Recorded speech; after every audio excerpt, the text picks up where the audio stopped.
What is the world truly made of? I mean, really, are we just sort of collections of particles? Or is there something more profound going on? And maybe even more urgent, you know? How can we possibly find peace of mind in a universe that often feels, well, chaotic, right? Yeah, unpredictable, Yeah. full of anxieties, Ah. from like the huge cosmic scale stuff down to just the fact that we're all going to die eventually. Exactly. But these aren't just modern worries, are they? These questions, they've been echoing through human history for, well, thousands of years. Absolutely. And today we are taking a deep dive into this monumental work from ancient Rome, a work that actually dared to offer some surprisingly clear, Often radical. yeah, and systematically argued answers. We're exploring Lucretius's epic poem De Rerum Natura, or On the Nature of Things. It's a work that really stands almost unique in antiquity, doesn't it? It blends this complex philosophy Mm-hmm. with pioneering early scientific thinking, you could say, and just breathtaking poetic artistry. Yeah, all to lay out this complete system, a system for understanding the fundamental nature of reality, and, crucially, through that understanding, finding tranquility in life. So to guide us through this incredibly rich, multifaceted text, we've pulled together a really fascinating stack of sources for you. We have excerpts from, well, multiple translations, so you can see different ways people have interpreted Lucretius's original Latin. And there are deep academic commentaries, too, that unpack the philosophical arguments, the historical context. Yeah, historical analyses that trace where his ideas came from, philosophical deep dives into specific concepts. And yeah, even snippets in the original Latin from the Tubner and the Harrison Phillips Right. editions, so we get glimpses of the poet's own carefully chosen words. It's a collection that really lets us look at this ancient masterpiece from, well, from multiple angles, exploring its science, its philosophy, and its persuasive power. Okay, so our mission with this deep dive, it's pretty comprehensive. We want to unpack Lucretius's entire system for you. We want to understand his core aims, like why did he write this thing? The science of his day as he presents it. His ethical framework, and critically, why this work is still so compelling, so relevant thousands of years after it was written. It's really a journey into the very building blocks of his worldview, and how, in his view, that understanding connects directly, fundamentally, to living a life free from fear and anxiety. And what's particularly unique, maybe even audacious about De Rerum Natura is its form, right? Absolutely. Lucretius chose to deliver these complex, sometimes really dense philosophical and scientific ideas, not in dry prose, like many philosophers before him. No, he wrote it as a 6-book epic poem in dactylic hexameter, the meter of Homer and Virgil. He did. And he doesn't hide why he made this choice. He tells us explicitly using this wonderful, really memorable analogy. The honey on the cup. Exactly. He says it's like physicians who, when giving bitter medicine to children, first touch the rims of the cups with sweet honey. Right, so the potentially somewhat harsh, difficult philosophical doctrine, that's the medicine. Yeah. And the captivating power and beauty of the poetry, that's the honey.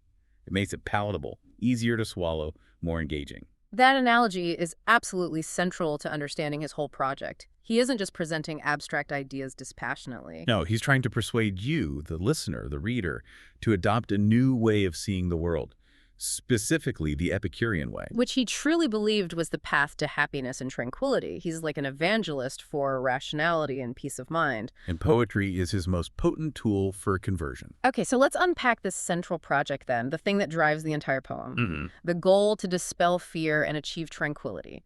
What's the fundamental motivation behind Lucretius composing this massive work? Well, at its heart, and the sources really emphasize this. Yeah, they do. It's this deeply ethical project, right? It comes straight from Epicurus, the Greek philosopher. Exactly, from his teachings. The central principle of Epicureanism, as Lucretius presents it, is the pursuit of pleasure. But, and this is crucial to understand, as the sources repeatedly make clear, this is not about, unrestrained sensual indulgence or a life of constant partying. No, not at all. Epicurean pleasure is defined primarily negatively. It's aponia, the absence of bodily pain, Right. and ataraxia, mental tranquility. Freedom from anxiety, fear, unsatisfied desire is a state of calm, contentment, peace of mind. So it's less about chasing intense positive sensations and more about removing the things that cause suffering and disturbance. Precisely. Achieving aponia, freedom from bodily pain, is presented as relatively straightforward. Epicurus himself insisted basic physical needs, food, water, shelter, clothing, They're few and easily satisfied if you're willing to live simply. Lucretius echoes that, right? He notes nature's basic needs are easily met. He does. But attaining ataraxia, that mental tranquility, that's far more challenging. It requires freeing yourself from what Lucretius, following Epicurus, identifies as the two deadliest threats to human peace of mind. Which are? Religious fears, the terror of powerful, capricious gods who might intervene in your life or punish you. Okay. And anxieties about what happens to the soul after death, particularly the fear of eternal punishment in some underworld or other post-mortem suffering. So the entire 6 books of Rerum Natura are basically structured to dismantle those two fears. Systematically, yes, to provide the rational understanding necessary to pull the rug out from under them. He shows you how the world actually works, so you will stop being afraid of things that simply aren't true, in his view. And that brings us back again to the choice of poetry, and specifically epic poetry. Why deliver such radical philosophy and science in this grand, elevated style, usually saved for, like, heroes and battles? It's a fascinating mix, isn't it? Tradition and revolution. And it's a deliberate strategy. Lucretius is consciously echoing older Roman epic poets like Ennius, Whose Annals was the big national epic telling Rome's story. exactly, and Hellenistic didactic poets like Aratus His Phenomena, a poem on astronomy and weather signs, was widely read. Even Cicero translated it. So by using this revered format, Lucretius is engaging with a Roman audience who knew these traditions really well. Right. He's sort of couching his revolutionary Greek-derived philosophy in a familiar, respected Roman literary form, maybe making his ideas feel less alien, more authoritative, at least initially. Yeah, it's the ultimate honey for the wormwood, like you said.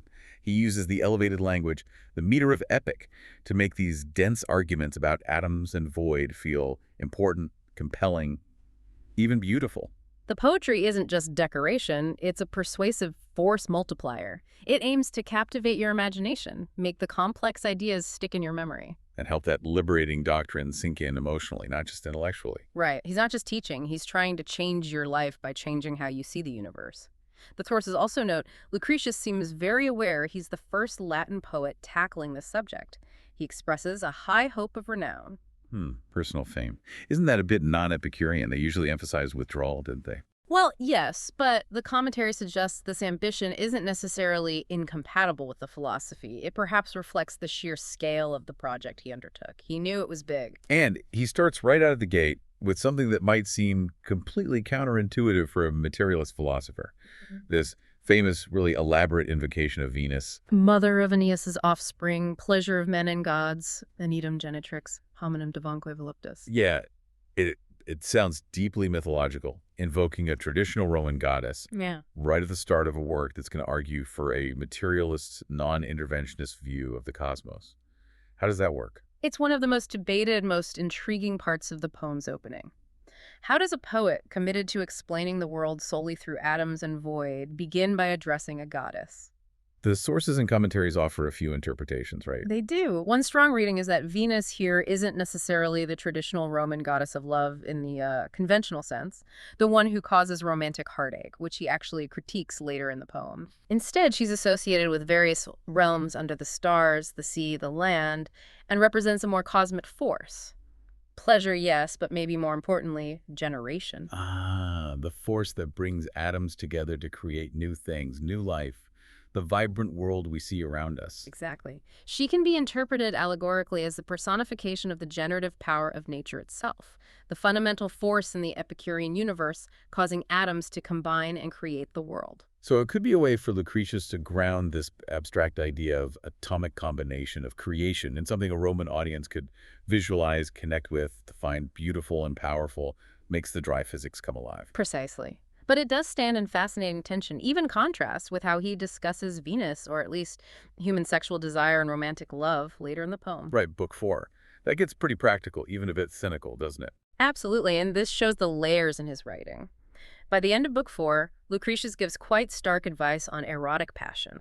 He sees it as an excessive, unnatural form of desire that's rarely satisfied and can lead to immense suffering, chill care, or madness. Frigida cura furor atque arumna grafficit. He advises against getting overly attached to one person, suggests anybody can satisfy the physical need. which seems a world away from the cosmic generative Venus at the beginning. It does. This contrast shows the complexity of the poem, and maybe Lucretius's own struggle to reconcile the abstract Epicurean ideal of avoiding passionate entanglement with the messy realities of human experience. So he starts with this grand, almost mythological image of the universe's generative force. And then thousands of lines later, give these practical, even cautionary notes on human romance. It's quite a journey from the cosmic to the intensely personal. And that opening invocation works as a powerful hook, drawing in an audience who might expect traditional epic themes before he gently but firmly plunges them into this revolutionary worldview of atoms and void. Okay, let's dive into those building blocks then. The core of Lucretius's physics, which he got from Epicurus, who got it from earlier Greeks like Democritus. What's the absolute fundamental claim about the universe? The universe, in Lucretius's view, is made up solely of two things: atoms, primordia, first beginnings, first particles, or just bodies, and void, empty space. That's it. Just atoms and void. That's it. As the sources emphasize, there's no third mode of being. Nothing else fundamentally exists. There is nothing else in the world but matter and void. There is no third mode of being in nature. So if something has physical properties, takes up space, has weight, resistance, it's a body. Either an atom or made of atoms. Right, and if something allows bodies to pass through it, if it's the absence of body, then it's void, empty space. And everything we see, feel, hear, taste, touch, from a tiny grain of sand to a huge mountain, from a thought to a human body, is just different arrangements and motions of these atoms in the void. That's the radical, comprehensive idea. Everything is ultimately reducible to these fundamental, unchangeable particles moving in empty space. It's pretty striking to think about this ancient idea alongside, the history of science. It really is.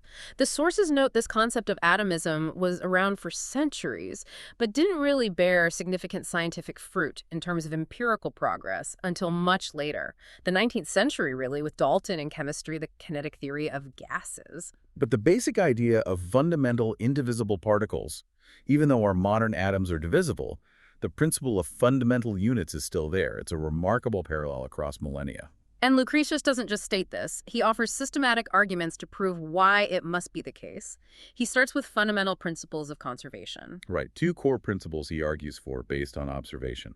First, nothing can come into being from nothing. Ex nihilo nihil fet. And second, nothing can be utterly annihilated, dissolved completely into nothingness. Okay, how does he argue for nothing coming from nothing? It seems kind of intuitive, but how does he demonstrate it? He uses the predictable order of the world as his evidence.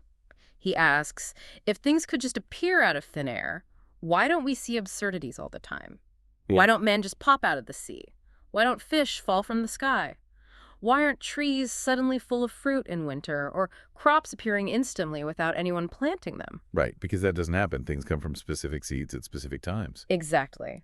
The fact that nature follows these predictable patterns shows, for him, that things must come from pre-existing matter from atoms. Okay, and the argument for nothing being utterly annihilated, how does that work? He argues that if things could simply dissolve into nothingness, then nothing in the universe could have lasted for any length of time, let alone over everlasting time, constantly being battered by other forces. But we see things persist. We do. When something seems to perish, it's just broken down into its constituent atoms.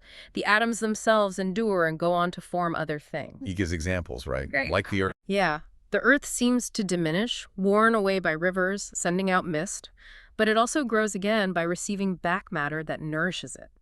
Air, too, constantly takes things in, but it persists because it gives bodies back out. Even light needs a constant supply, showing the bodies making it up aren't eternal in that form. Exactly. It all points to conservation matter is rearranged, broken down, reformed, but never created from nothing or destroyed into nothing. This leads to one of the most, debated and maybe most philosophical concepts in his physics, the atomic swerve, the Kleinemann.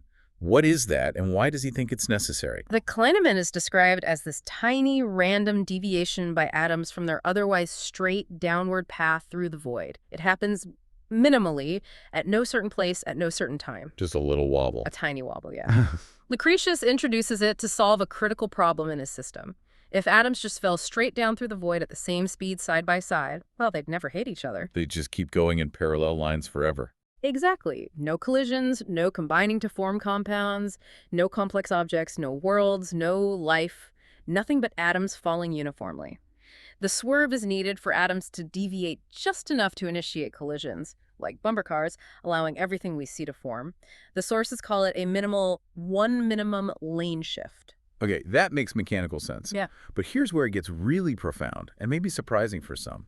He links this tiny physical concept directly to human free will. He does. It's a huge leap. He argues the swerve is necessary to break the strict deterministic chain of cause and effect that would otherwise govern all atomic motion, including the motions of the atoms that make up our minds. So without this unpredictable random deviation, our thoughts or actions would just be predetermined by an infinite chain of prior atomic collisions. That's his view. Our volition would be trapped. He sees the swerve as providing the necessary element of spontaneity, the slack or break from strict causation that allows for voluntary action for us to actually choose. Wow.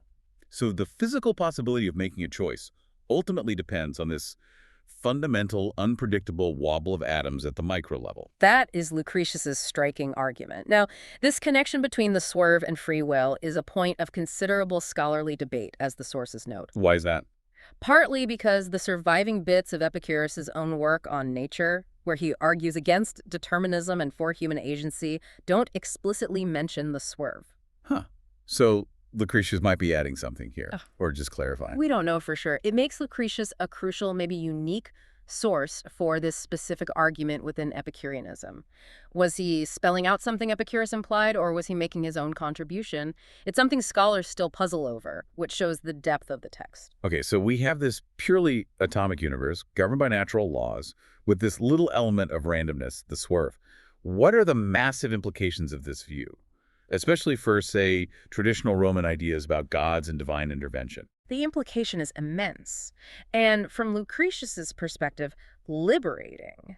If everything is just atoms interacting in the void, following natural principles, well, there's simply no logical space, no need, and really no possibility for gods to intervene in the world of humans. It removes their power. The source points out it removes the great prerogative of the divine. The power and ability to work surprises in the lives of men. Miracles, divine punishments, rewards, they're just incompatible with the materialist atomic universe he describes. So natural phenomena have natural causes. Thunder isn't Jupiter being angry. It's colliding clouds caused by wind and atomic interactions. Earthquakes aren't Neptune shaking the Earth. There's subterranean winds and collapses, also atomic. Precisely. Nature's workings, the complex, have a reassuring reliability based on these natural causes.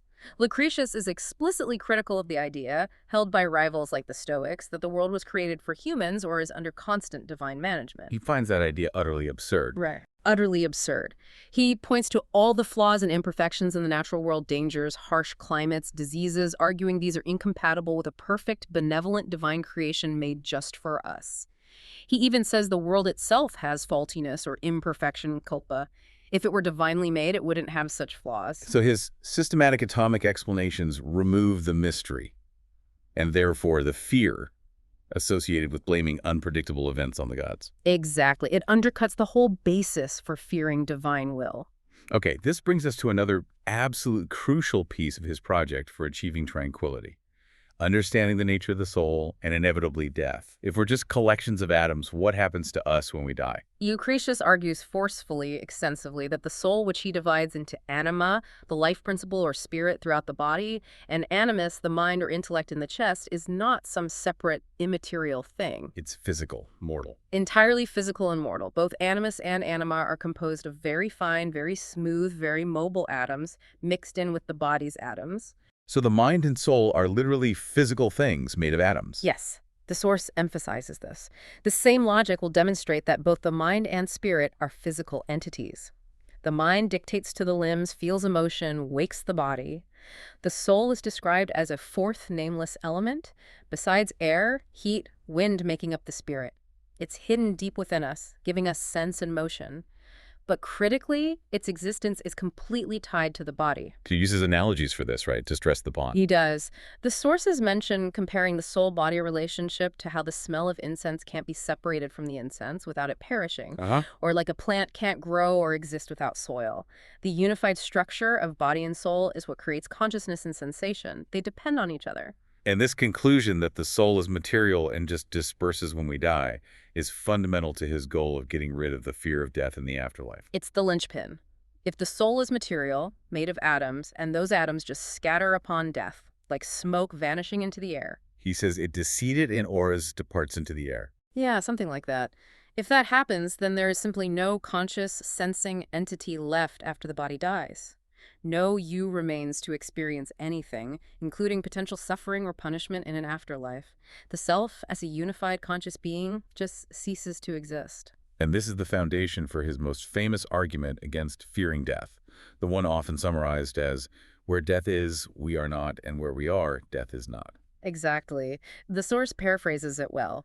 While death is the inevitable end, necessary for nature's cycles, one thing aided by the death of another, the key point for us is that sensation requires the unified body and soul.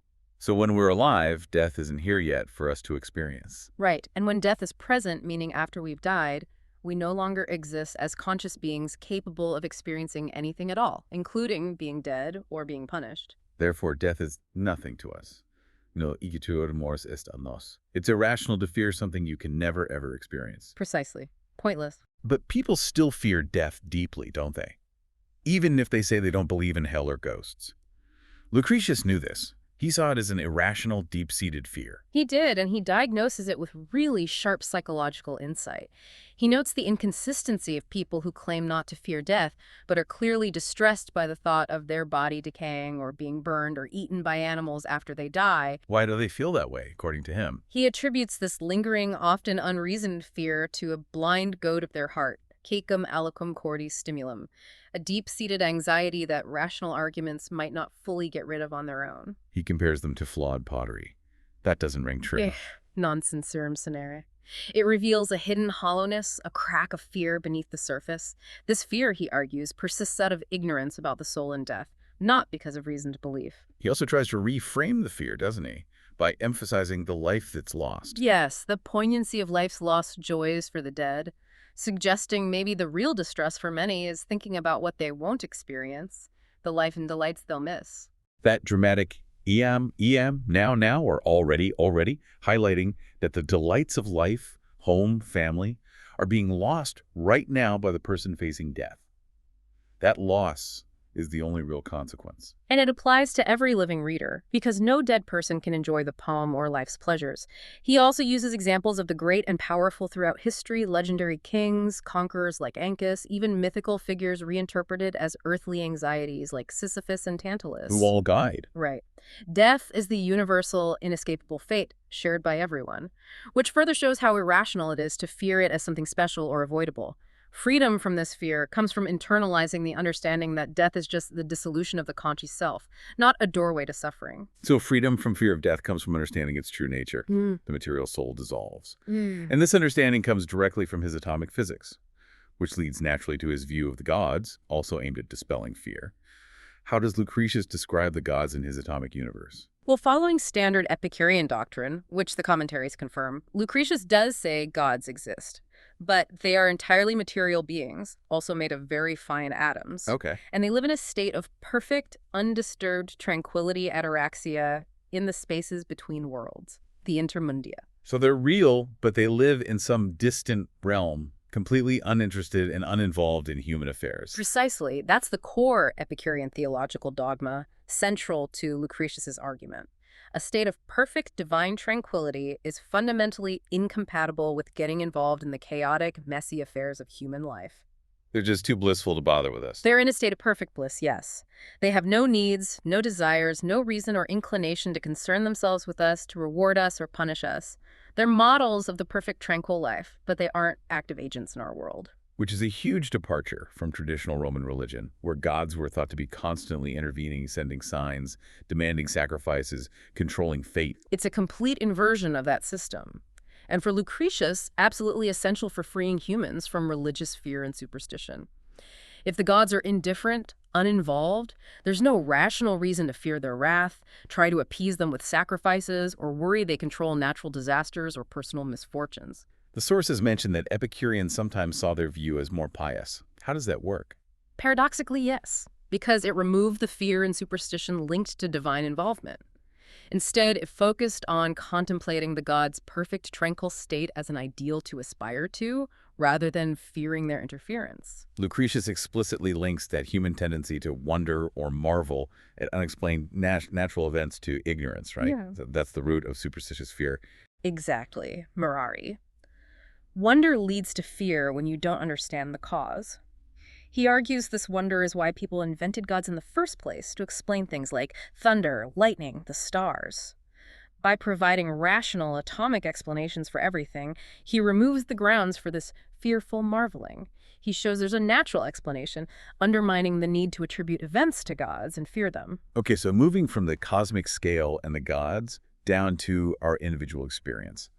How does Lucretius explain something as basic as perception? How do we sense the world through our senses in this atomic universe? His theory, which he got from Epicurus, relies on the idea that objects constantly emit these thin films or images, simulacra, from their surfaces. In copies flying off everything. Yeah, the sources describe them as incredibly thin, almost ethereal copies, bodiless and invisible, yet constantly streaming off everything around us. Like a continuous shower of tiny replicas. Exactly, and these films travel through the void and strike our sense organs, eyes, ears, nose, mouth, skin. For sight, these images directly hit the eye. He uses this theory to explain specific things, like mirror images. Yes, the sources detail his ingenious, though ultimately wrong, explanation. He thought mirror images were caused by films from our body hitting the mirror, bouncing off, and pushing air back towards us, creating this sense of depth. And he also used things like the changing colors on dove feathers or peacock tails. Right, depending on the angle of light, to argue that atoms themselves must be colorless. The color we perceive arises from how light interacts with the arrangements of atoms in the films, not because atoms have color. Okay, what about sound? Sound is explained by voices and sounds, releasing streams of particles or disturbances that travel through openings and reach the ears. That's why you can hear through a closed door. He notes sound disperses more widely than visual images, which tend to travel straight. And taste and smell, also particles. Also, particles are seeds, semina, exhaled from objects reaching the taste buds and olfactory organs. He links the sensation directly to the shape of the atoms. Smooth, round particles from honey or milk cause pleasant tastes, while sharp or crooked ones from wormwood cause bitter tastes. Right, they sort of tear their way into our senses. Sharp smells work the same way, specific particles exhaling from objects. Touch is simply our bodies interacting with the texture and shape of atoms and other things. So can we trust our senses then? Are these films giving us accurate information? Lucretius generally trusts the senses quite strongly. His argument, supported by the sources, is that the senses themselves reliably report what strikes them, the images, the particles, the impacts. So where does error come from? Optical illusions, misinterpretations? Error comes not from the senses betraying us, but from the mind's interpretation of the sensory data. The mind can jump to conclusions, make faulty judgments based on the accurate input from the senses. So true knowledge has to be built on reliable sensory data, correctly interpreted by a mind. And how does he explain internal stuff like dreams and imagination using these films? Also using simulacra, the same atomic films or images. But in dreams and imagination, these images reach the mind directly, maybe circulating inside us, without necessarily coming from external objects present right then. So seeing things in dreams is literally seeing these floating images hitting the mind. That's the idea. The sources mention his examples, like images of walking reaching the mind, leading to the impulse to walk in a dream, or seeing figures dancing, caused by sequences of images arriving at the mind.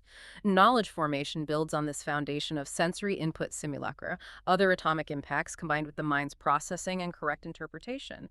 It's a completely materialist account of consciousness and knowledge. So he provides this comprehensive atomic explanation for everything, from the universe's creation to our dreams. And this extends to explaining cosmology, natural phenomena, even human society's origins. How does he tackle those huge topics with just atoms? He applies the exact same naturalistic, mechanistic principles. He gives systematic explanations for all sorts of natural phenomena, explicitly kicking divine causes out the door. Earthquakes, for instance. Not angry gods shaking things up. No. He theorizes they're caused by powerful winds trapped in huge underground caverns, or by big collapses of Earth over subterranean lakes and voids. He compares the shaking to how buildings vibrate when heavy wagons pass nearby, a relatable analogy. And thunder and lightning, as we said, also natural. Absolutely. caused by wind getting trapped and colliding within dense clouds, heating up, igniting fire seeds naturally present in clouds, which also have vapor atoms and absorb sun heat. A vortex forms, pressure builds, it bursts the cloud, lightning flash seen first, then thunder sound because light travels faster. He compares the sound to a big awning flapping or paper rustling. Even something mysterious like magnetism gets an atomic explanation. Yes, the sources detail his point to explain the magnet stone attracting iron rings. His theory involves a continuous stream of atoms, a current, flowing from the stone. This pushes air away from the iron ring, creating a void. And the air behind the ring then rushes in to fill that void, pushing the ring towards the stone. He even tries to explain why it only attracts iron. Gold is too firm, wood too porous. It's an early pre-Newtonian stab at explaining attraction via atomic mechanisms, showing how far he pushed his system. Beyond specific events, he applies this to the grand narrative of history, too. Cosmic origins, life, society. All of it. Origin and evolution of the world, life forms, language, human society, all explained by natural mechanistic processes.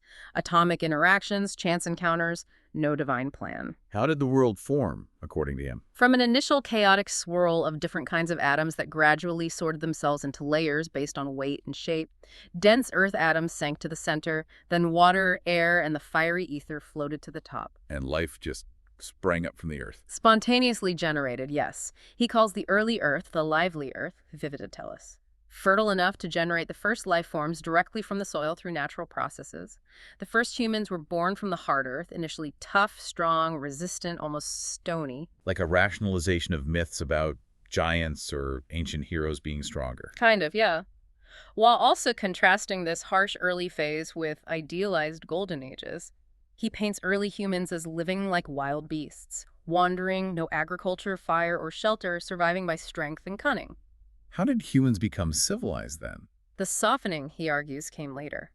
Discovery of comforts like fire and shelter, and crucially, family life and sexual intercourse, which soften their iron-hard natures. And language, also natural. Also natural, not divinely given or invented by one person. It arose from humans mimicking natural sounds, bird calls, wind whistling through reeds, then gradually developing conventional signs and words through practice and necessity. He imagines humans learning to mimic birds before singing, blowing on reeds before inventing pipes. Then his explanation for the origin of religion ties right back to getting rid of fear. Directly. He attributes belief in gods to human fear and ignorance of natural phenomena, thunder, lightning, stars, and also to seeing powerful images of godlike beings in dreams. This led them to believe in powerful, immortal beings controlling the world who should be feared. Which is exactly why he spends so much time giving natural explanations to attack the perceived need to invent gods. It sounds like a story of progress, from primitive beginnings to civilization. But you said his view of society's evolution is ambiguous, not purely positive. Right. The sources note this complexity. While he describes progress in arts, technology, comfort houses, tools, music, laws, this progress is shadowed by the rise of new sources of anxiety and suffering. Like warfare and weapons, the pursuit of wealth and ambition, the anxieties of complex social structures.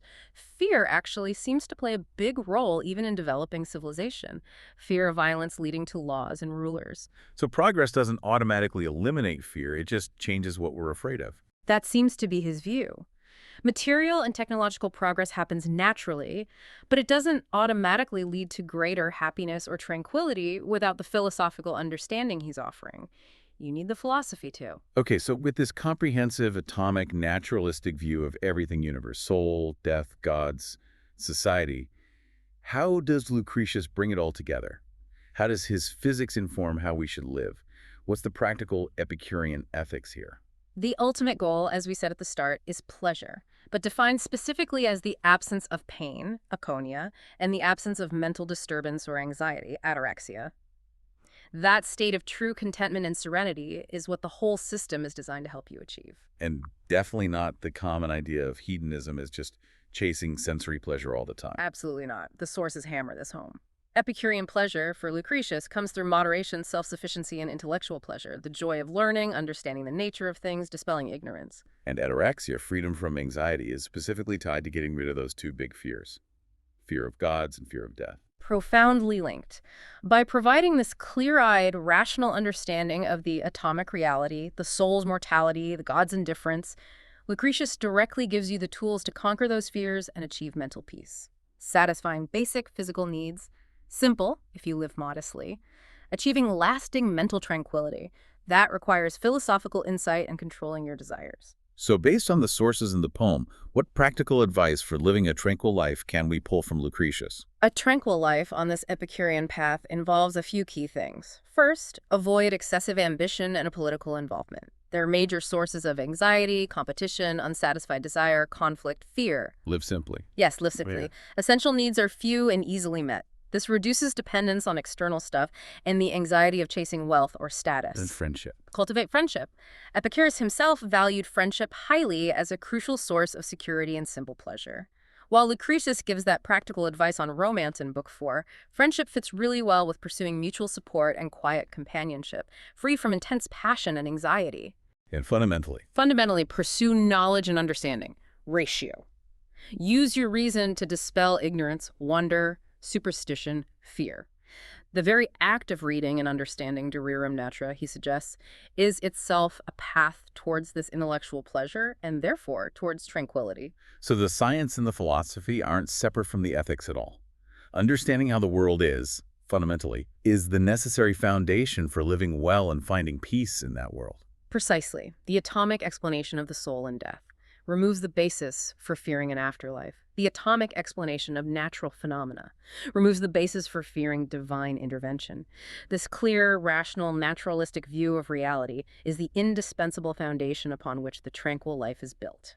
Looking back then, what makes Rerum Natura such a monumental achievement in thought and literature? What's its enduring legacy? It's monumental because it's truly unique. A comprehensive exposition of an entire philosophy and its science, presented not as a dry treatise, but as this captivating, sometimes stunning, epic poem. No other surviving work from antiquity lays out Epicureanism with this much systematic detail and poetic power. It's our single most important and complete source for understanding Epicurean physics, cosmology, psychology. Absolutely. Its influence, though sometimes suppressed or debated over the centuries, is significant.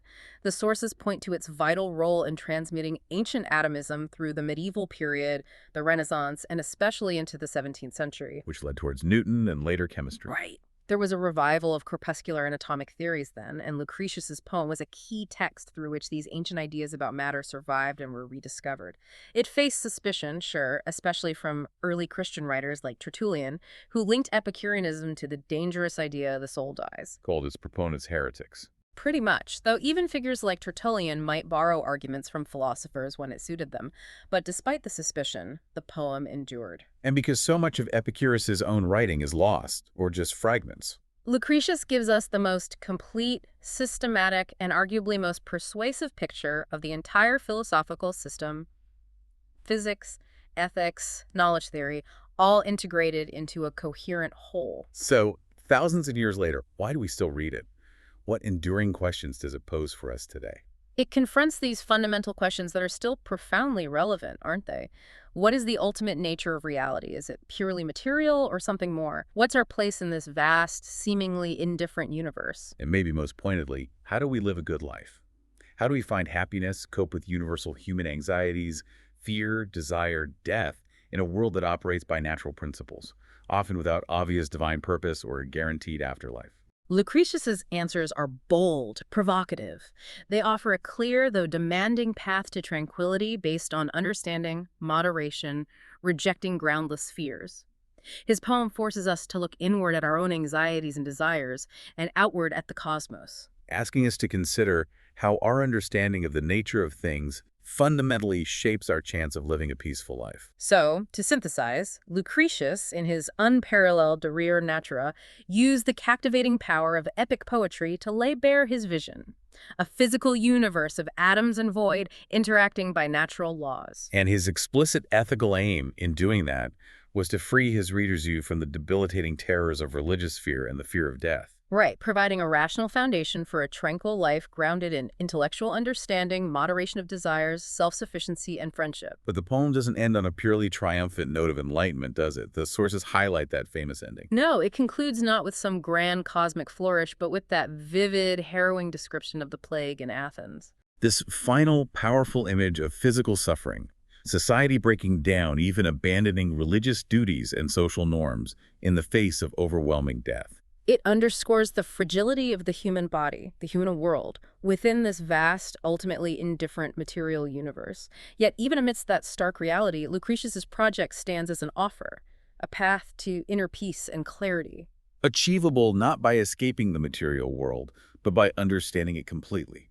And that leaves us with a final thought for you to consider.